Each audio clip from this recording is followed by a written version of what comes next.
instead of the one-winged angel. Oh, no!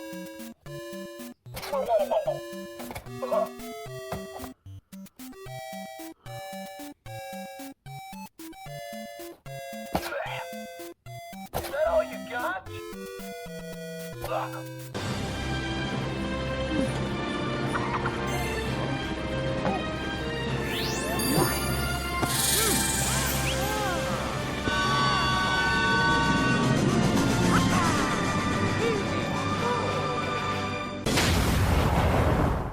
Hello guys, Nato Acer, and once again this will be the MMGS Epilogue of 2022 with what I got from 2022, mostly at Christmas, and then my thoughts on one thing that happened in 2022, and then just like last year, my impression of the topic that I gave my thoughts on. So with that said, so what did I get for Christmas for 2022? So the first thing I want to show you what I got from Christmas is black cap. So I got this one, the newspaper boy cap, a black cap, and then yes, the Avenger cap. So beside that, I actually got some shorts, pants, shorts, and more pants. Yeah, I know, surprisingly for 2022, I did not ask for underwear, just like Ash's mom always gives to him. So other thing that I got for Christmas from my friends and family are Lego Creative Set.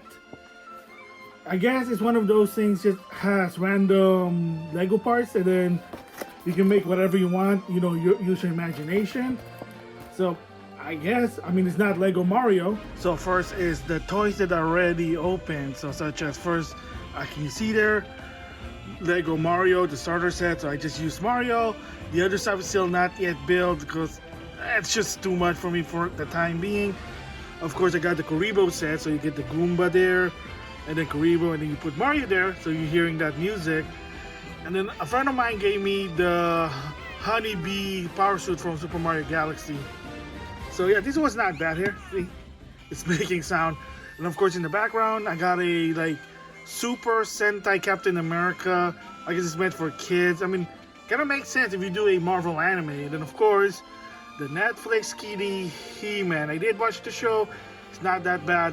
This one is sort of a background character because it only has 5 points of articulation. I mean, it has some sort of power move. You push He-Man's back, and then it just moves forward to swing the sword. It's weird, but for the show itself, it is what it is. It's okay. I mean, the voice of Sasuke as Happy He-Man, just saying there. Masters of the Universe Revelation Trapjaw. Enough said. A lot of accessories, and here's the back side with Trapjaw. And of course, you saw me before with the retro version. So this one is from the Netflix one. So yeah, it's cool for what the figure is. This one is very old. It's from Assassin's Creed Syndicate, and those are a pop figure and whoops, Drob's figure. So I mean, it's Jacob Fryer, if you know who the guy is from Syndicate. Of course, you know the latest one is going to be Assassin's Creed Mirage with Basim, basically prequel to Eivor storyline, Valhalla, but you know, swag for Assassin's Creed. Farouk. It's cheap, from what I heard. It's not an APA version, it's the Acolyte version, at least has a belt. I mean, it is what it is there. Yeah. Beast Morpher, Yellow Ranger with the Rabbit partner. Yeah. Big Ranger Lightning Collection. Cat from the 3rd season of Mighty Morphin Power Ranger, aka Kaku Ranger. So there you go, the female Pink Ranger. I heard they're popular, but it is what it is, so why not? Speaking of Power Ranger, I got another villain. Piranha Test Head from the 2nd season, aka, from what I understand, is either Zhu Ranger or Dai Ranger, but I think he's a Zhu Ranger villain. But of course, 2nd season, you know what they did, cut and paste. And then there's the back, what it looks like. Yeah, another lightning figure. They're popular for whatever reason. And then comes with Nintendo and Pokemon. So first, Master Ball with a snowball. I like collecting Pokemon, especially with figurine. It complements my Amiibo collection. I know I'm sick in the head, but there you go. Different variation with Pokemon with Pokeball. So I know I have some of this. There's a Master Ball, a regular Pokeball of now, I think they call this a Heavy Ball. I think that's what it is. Heavy or Ultra Ball, I can't even remember. Fireball figure, enough said, popular. Even comes with a POW accessory. And then the best part with the Mario collection from the world of Nintendo, Toad house. So now I have a lot of Toad Amiibo. I can now use this like a playset. And again, this is what it looks like from the backside. Yeah, it's not bad. I have to admit it, it's not bad. And then beside the Toad's house, Peach's castle. Awesome. So of course I have a Peach Amiibo, no duh. There's the castle. We can do like a setup. Not bad. Here's what the backside looks like. I don't know what it comes with. I think it's just a castle and that's it. Oh no, it comes with a Bowser also. Interesting. So yeah, not bad. Thank you, friends and family. So coming to an end of the toy section of what I got for Christmas of 2022 are first a junk heap Junkian Transformer. So if you watch the movie, the 1985 Transformer movie, I think that's what the year is, with Judge Nelson. So it's one of the motorcycle from Planet Junkie and who watches a lot of TV. I know it's weird. Here's the backside. Yes, they are motorcycle. I know there have been different variations from different shows, but you know, this is from the original one. I know no more plastic. They're trying to be eco-friendly. So it is what it is. Transformer, Netflix, Reflector. So if you don't know who they are, there are three robots that turns into one camera. They're a Decepticons Intel spy. That's what they do. And this was from the Netflix one, so kind of interesting. Even the box, it looks like a camera to some extent. Here's the back side here. So yeah, if you really look close inside, there's a camera. That's what it is. So if you're an OG Transformer, then you know who this Decepticon is. And then most favorite Autobot from most Transformer fans, a Dinobot. This one is called Sludge. And here it is, an OG Sludge. Last year I had Slug, whatever his name is, I can't remember. So another Dinobot.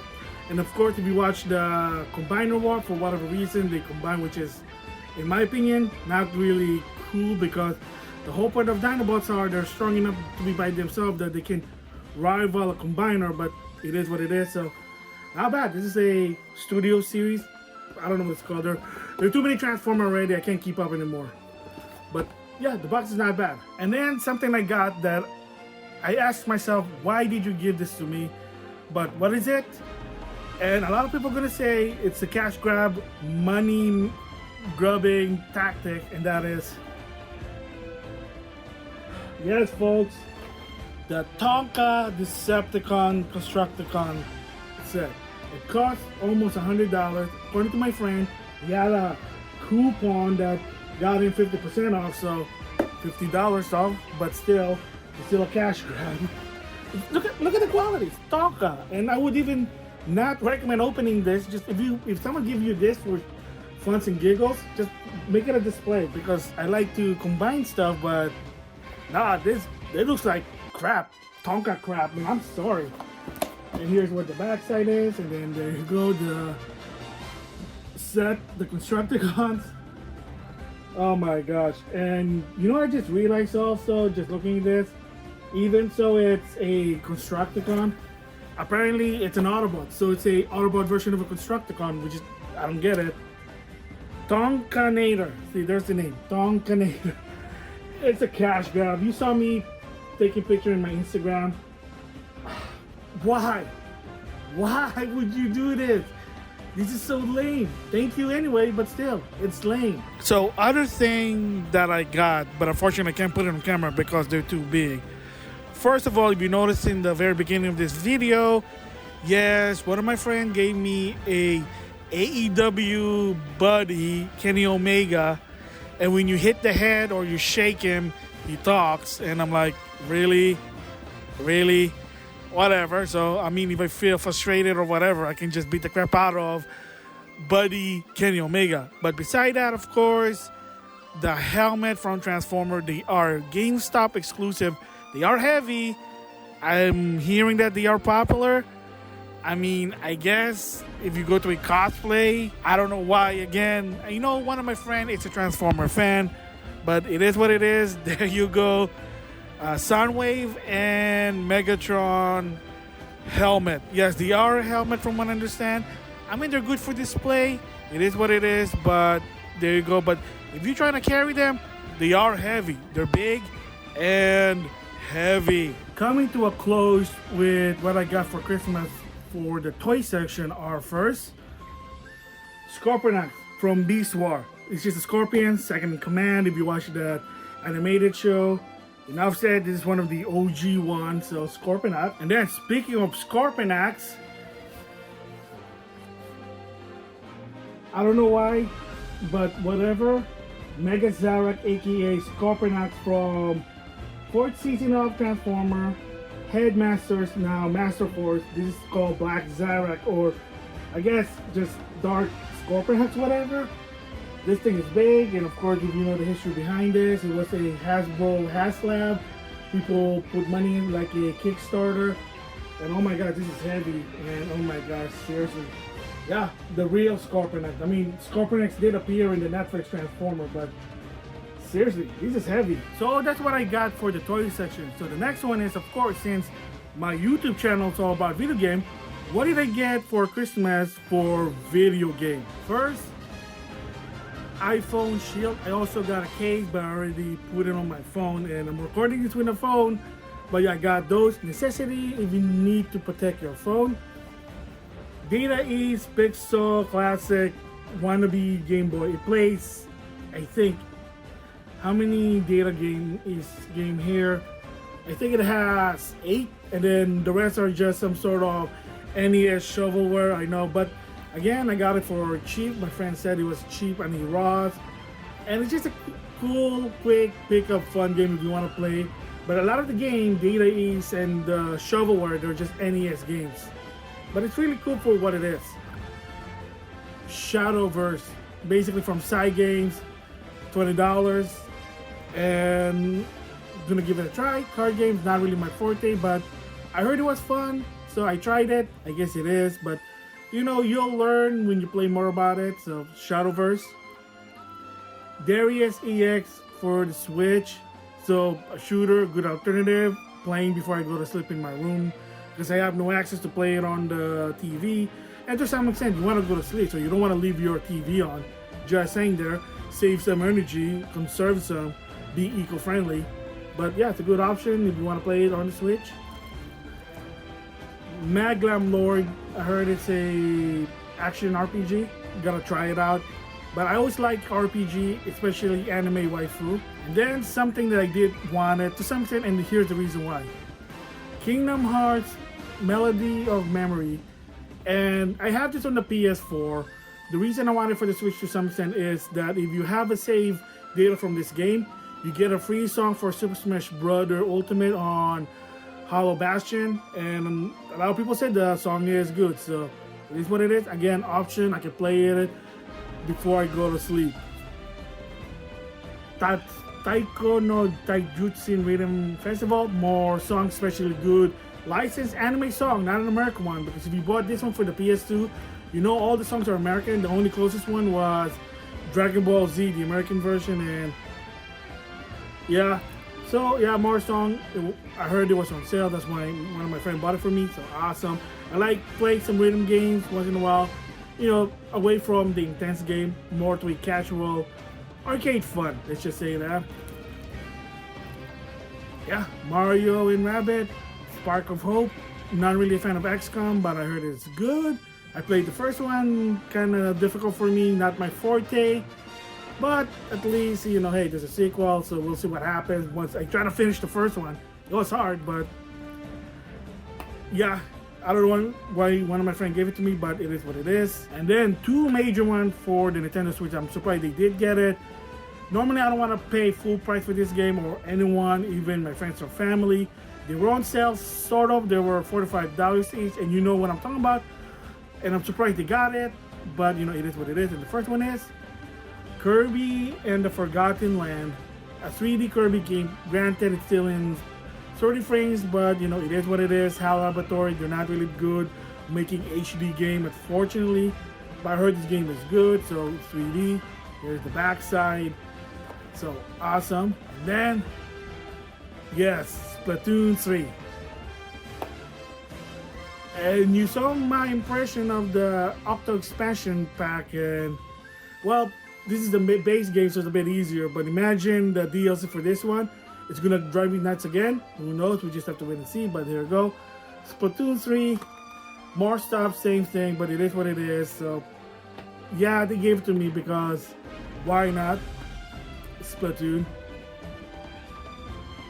So the next ones are FIFA 2022. I heard my friend got me at Ross for $5.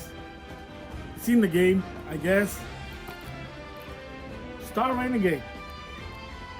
I have no idea what it is. It looks like a twin stick shooter. Again, I don't know.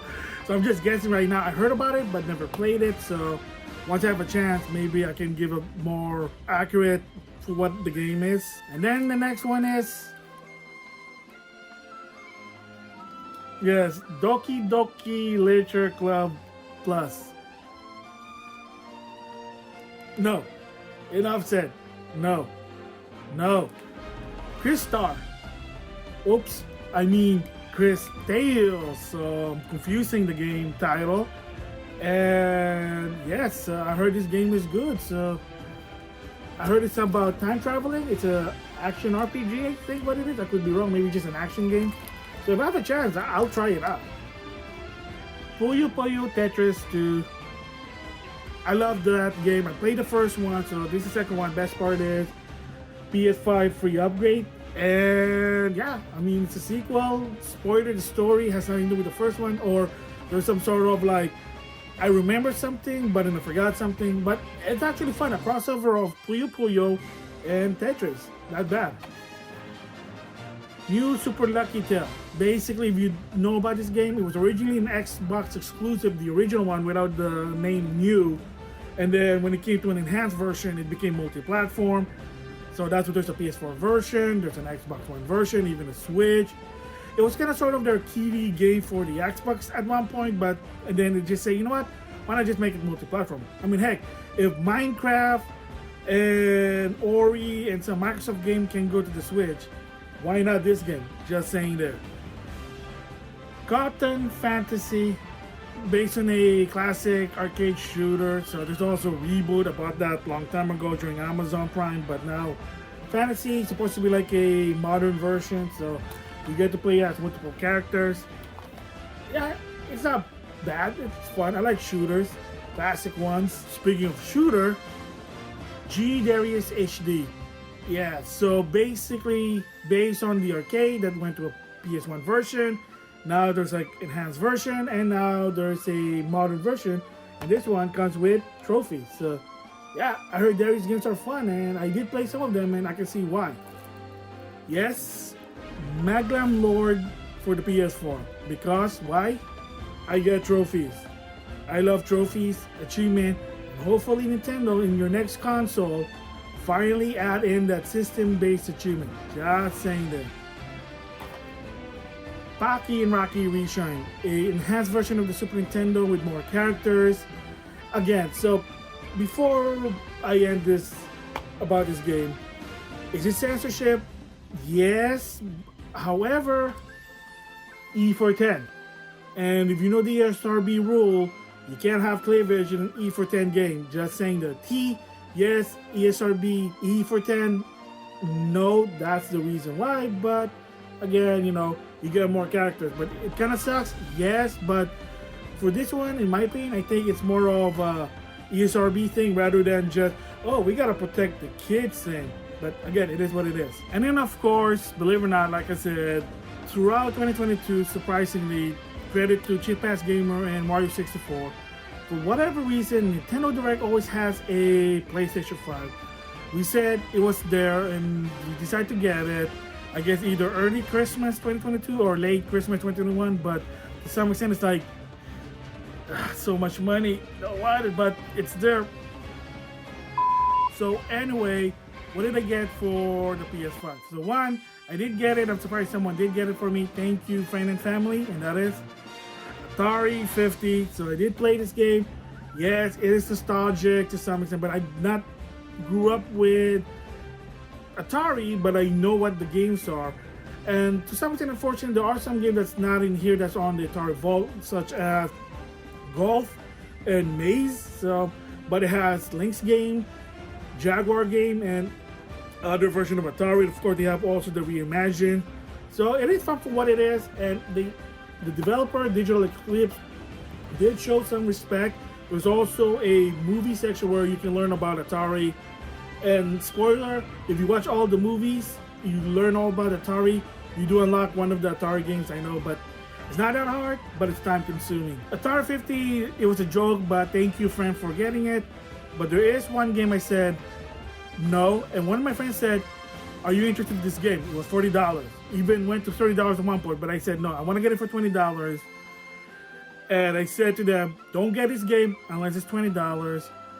But they got me this game anyway, and that is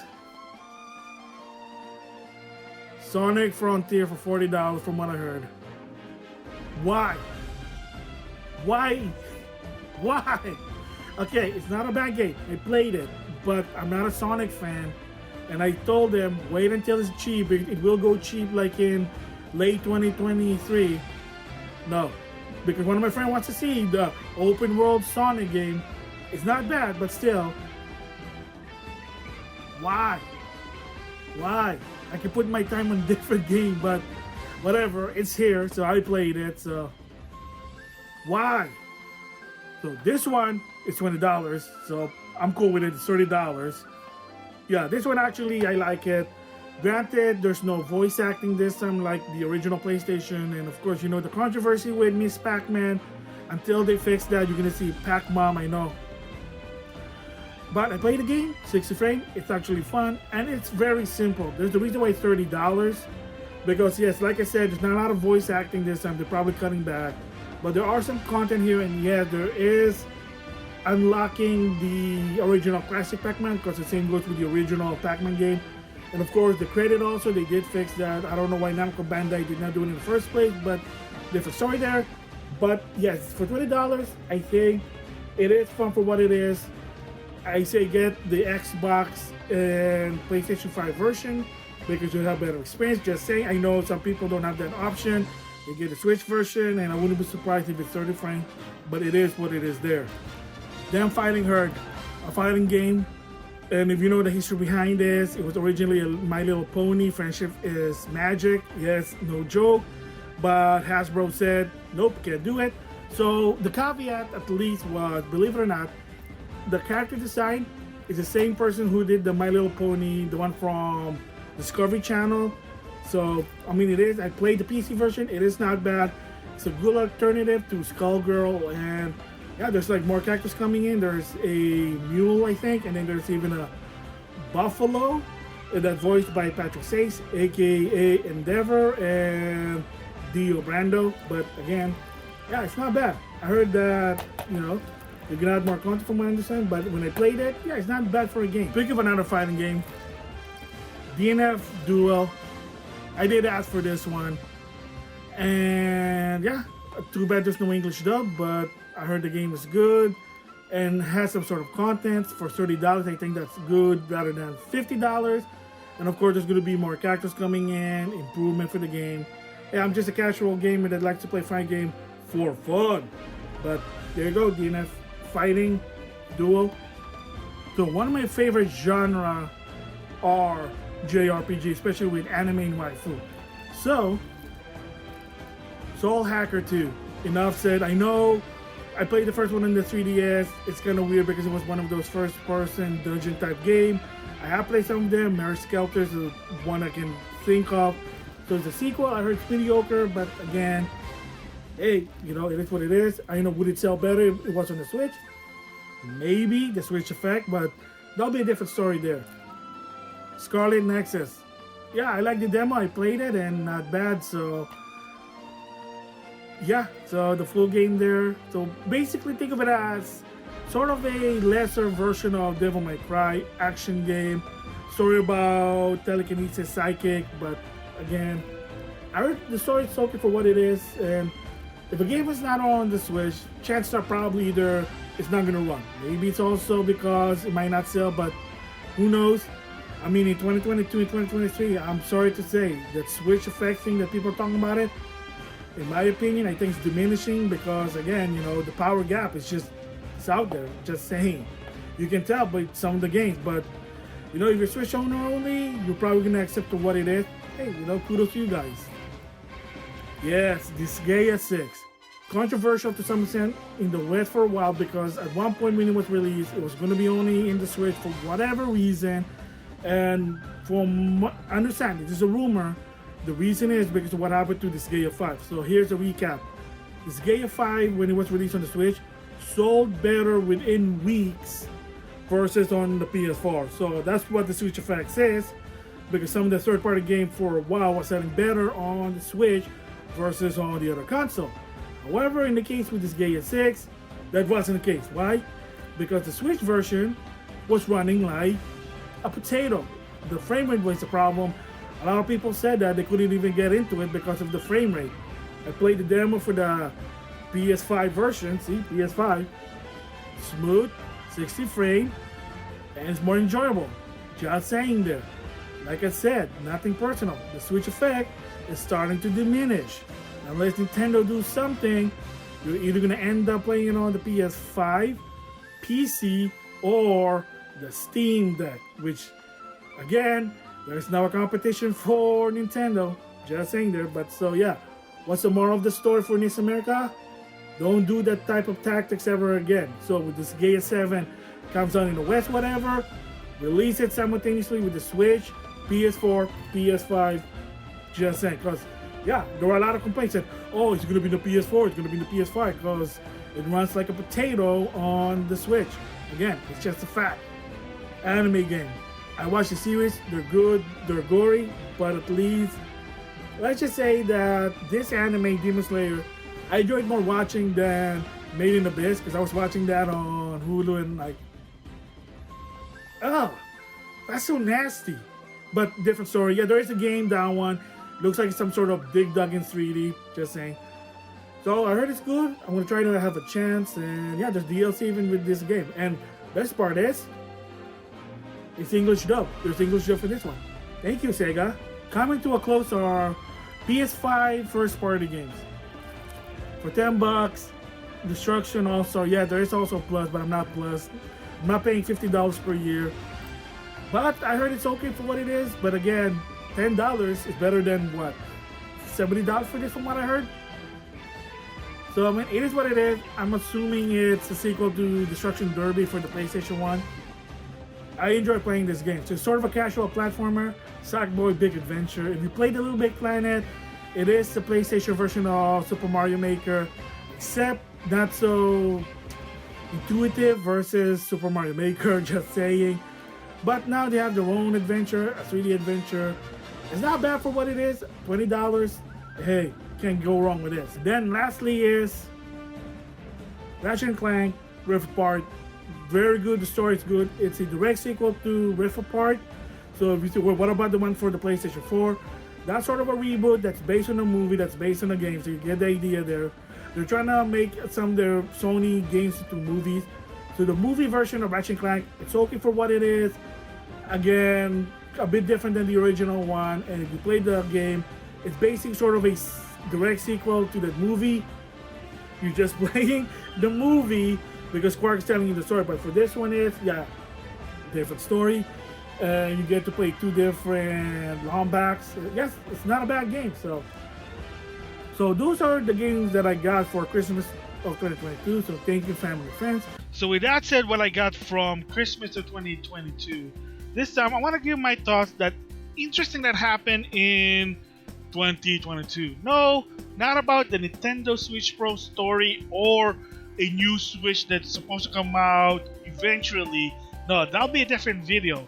But I want to give my thoughts on, believe it or not, Balan Wonderworld. So, of course, if you know what this game is, it's Yuji Naka, the guy who created Knights and Sonic. He went to Square Enix to do this game, and he even said that if this game doesn't sell, well, I'm gonna have to retire, which, if you know what happened, well, to some extent he did retire, but also he was let go for Square Enix from what I understand, and of course, if you've been following what he did, apparently he got charged for some, what's the word I'm looking for? Basically unethical tactics on shares, so we'll just leave it to that, but it is an unfortunate. One sort of a respectable guy now, there's some, well, behind the scene problem, but it is what it is there first. So anyway, Balan Wonderworld. Why is it sort of a big deal? Why is it so much kind of like a hubba-baloo-bub story? Well, it's been in the past ever since the game came out. First of all, if you've been following the Spawncast, of course, RG85 was hyped about this game to some extent. I know he was anticipating it because it's from Yuji Naka. He played the demo, and then, of course, you know, his reaction is.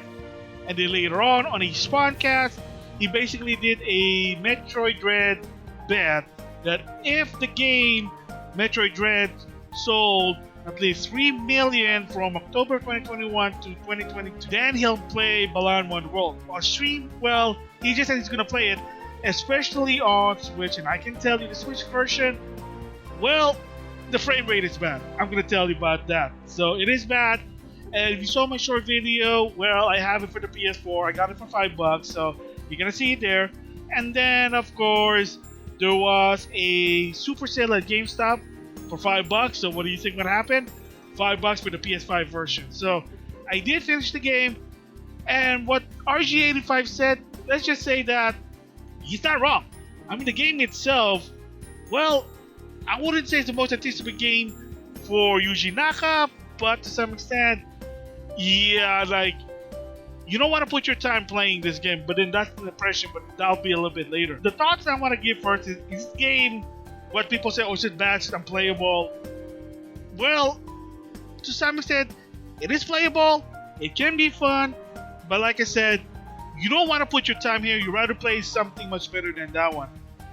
And like what RG85 complains, they're to some extent true. So the part of, oh, it's not playable, well, it is playable. It's not like there's glitches, there's frame rate problem, crashes, and some weird illogical physics. No, I mean, it's just your basic, sadly, a Super Mario Odyssey, but really, really basic because, well, you have one button to do for everything, which is kind of simple, I guess, but to some extent, confusing. Rules, how the game goes, definitely confusing, but again, that's going to be my impression. The problem, to some extent, why is it a lot of people kind of poo-pooing this, kind of like, if you remember 2013, Street Fighter Cross Tekken, a lot of the FGC, a lot of the hardcore were poo-pooing the game. Is Street Fighter Cross Tekken bad? No, it's playable, it can be fun, but is it kind of worth your time playing it? Well, not so much. I can say that much. The mechanics is a bit different, and to some extent, it is just not fun if you're a hardcore fighting game fanatic. But the game's not broken. The game unbalanced, yes. When a game is broken, that means you can play it. There's glitches, there's frame rate, there's crashes. That's what it means when the game is unplayable. When the gameplay is just, well, not fun, it's just a bad game. But it's not a broken game or whatever you said. It's just not fun. It's unbalanced. Same goes with Balan Wonderworld. So some of the things that RG85 kind of said, some of them true, some of them, like I said, not. Is he exaggerating because of the video for the views? Sure, why not? And of course, he did play it on the Switch. And like I said, the Switch, in any game for third party, for whatever reason, has, well, whether you like or not, the worst performance. I mean, it is what it is. And of course, that's why people always say, when's the Switch Pro? We need a new Switch. I want a new Switch. I want the next Nintendo console. When is that happening? The Switch has been out more than 7 years. To some extent. Who knows? So my thoughts on Balan Wonderworld, the whole debacle. It is unfortunate that, because if you know, Yuji Naka basically said yeah, well, I had ideas, but Square Enix just kicked me out. And if it's true that it isn't unfortunate, I don't know why they did not give him time. You know, it's Yuji Naka. He probably had something more interesting, but I guess Square Enix said, no, the game needs to come out. Hey, your name's in it. Maybe they'll buy it for $60, which is really $60. I said I bought it for $5, so there's a difference there. And the cards, when it fell through, look what happened. Game didn't do good. A lot of bad reviews. Back with Muscle told the story. Yuji Naka wasn't happy. And apparently there was behind the scene problem with Yuji Naka with Square Enix that he got arrested. Again, you can look that in the internet, but I'm going to give some link on the description box. So, thoughts about the whole debacle with Balan Wonderworld. Yeah, it is an unfortunate. I thought it had potential, but when I did play the demo, yeah, it was just generic. I mean, it was so bad to a point that Square Enix had to remove the demo. But lucky for me, for the PlayStation 5, I managed to download the demo, so thumbs up there. And because you get a free, like, a caution there. But for the game overall, yeah, even so $5, maybe, but chances are you're not going to put your time for this game. You'd rather play something much better. Just saying there. And of course, by now, this game's not going to be fixed. It's done. It is what it is, what it is. It is what it is there. So with that said, what is my impression of Balan Wonderworld?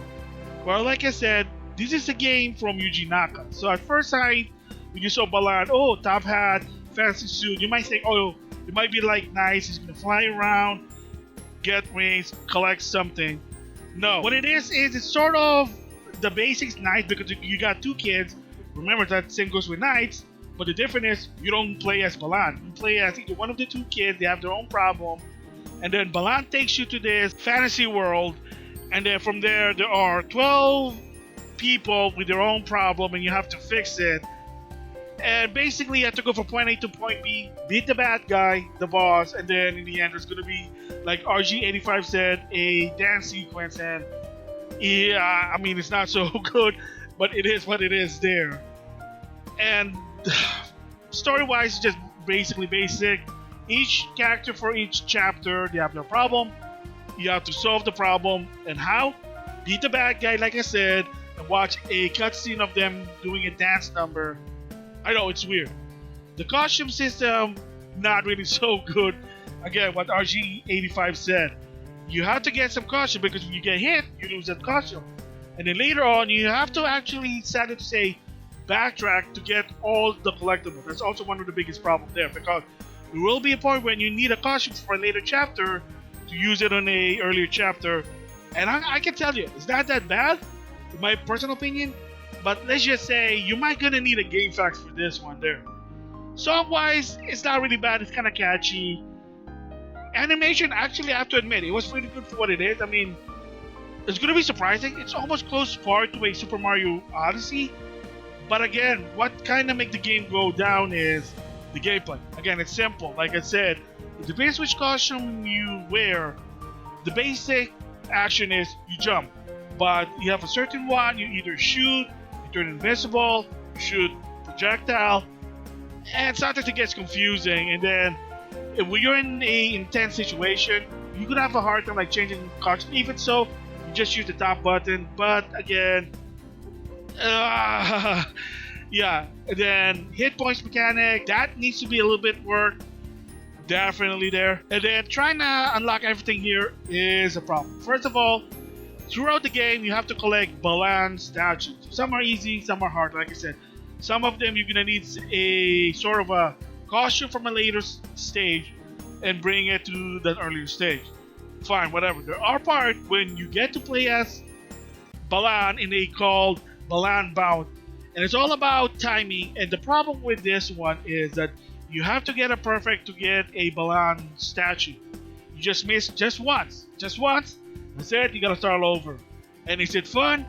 Well, unless you like timing game, it's not really fun. Because sometimes even I'm having a problem and I'm good with timing games there. Again, animation may be good, but the basic behind of that Balan Bout, yeah, people are gonna get really upset about it. It is unfortunate. And then you have to get certain amount of statue in order to progress the story. It is not hard in my opinion, but again, are you gonna work your time getting all the statues? Probably No, you won't. Kind of same situation when you play Sonic Unleashed. Remember one of the big problems with that game? You need certain day medals, night medals. What's the problem? Sometimes are hard to get. And I wish people should stop doing this type of mechanic that you have to get medals to progress the story. That's dumb. Just don't do that. But again, it is what it is. Whatever. Maybe that's how it works there. Overall, is a lot of people are saying, including RGT85, that this game is so bad that it's buggy, it's glitchy, it sucks, it's crashy, etc., etc., etc. Believe it or not, I guess it depends on which system. But from what I understand is, no, the game to some extent it is playable. Is it fun? No. Is it simple? To some extent, but it's also get confusing because all your action is on one button. Like I said, it depends on which costume you wear. You either shoot, jump, or I don't know what else you do, I forgot. And to some extent, it's not really fun. Literally, sadly, it's not really fun. It's playable, and if you want to put your time, really, it can be fun. But for the general consumer playing this game, chances are, unless if you're a fan of Yuji Naka, you're probably not going to put your time with this game there. So overall, my score for Balan Wonderworld, so whether it's a PS4 or PS5, because they are very identical. And I know if I play this on the Switch, it's probably going to be a lower score because of the performance. Nothing personal, it is what it is, because on the PS4 or PS5, goes in 60 frames. And this type of game, kind of like Super Mario Odyssey, frame rate is the key here. So you get more accuracy when you're playing it on 60 frames. So the score, unfortunately, I have to give with this one is, believe it or not, is a 4 out of 10. I know, a 4 out of 10. Because, bro, it is simple. Songs are good. Story-wise, not so much. But if your story is about helping the unfortunate to make their lives happy, okay, that makes sense. Graphics is actually good, I have to admit it. Like I said, song is good, animation is good, and basically the concept of what Balan does in lore-wise, I have to admit it is really good. You know, trying to make people happy. The con, the gameplay, very very simple. Like I said, it is not bad in my opinion, but it is a lesser form of Super Mario Odyssey. One button for everything gets confusing. The mechanics is really not that fun. Trying to get that statue, and some of them are hard to get, and some of them, of course, trying to deal with balance Bout. Not fun, gets confusing, and especially like I said before with Balan Bout, you can get confusing, or if you missed it, you gotta start over, and nobody likes doing that. And trying to get it to progress the story, not so good. Story-wise premise, again, so there, so that's why it's a 4 out of 10. Like, the graphic and song is good, model characters are good, but remember, to some extent, it is a video game and it's all about gameplay and fun. This game, to some extent, even so it's not buggy as people said, the architect, the mechanics, and the gameplay, it's just not fun. It's really not worth putting your time in, and definitely unfortunate for this type of game, sadly to say. Unlike Super Mario Odyssey, where you're trying to get all the moons in the game, you're not going to do that with the Balan statue, just saying this. So it is a 4 out of 10. So there you go, my MMG Special Epilogue 2022. Stuff I got, always awesome. Thank you, friends and family. Balan Wonderworld could have had been better if maybe Square Enix gave Yuji Naka more time, but again, that's what he said. Square Enix said they gave them time, they gave him enough funding. Again, potato potato, he said, she said, who knows what the truth is, but of course if you've been following Yuji Naka, you know what happened there. And as for Balan Wonderworld, yeah, when he said that if this game doesn't sell, I'm done. And I can tell him from the demo, yeah, you're done there. So, basic concept, story-wise, basic, even so kinda interesting to some extent. Gameplay-wise, well, too basic. And like I said, the key thing is that not a lot of people are going to put their time in this game. They'd rather play something more to their liking. Just saying there. So there you go. So with that, I'll see you guys later.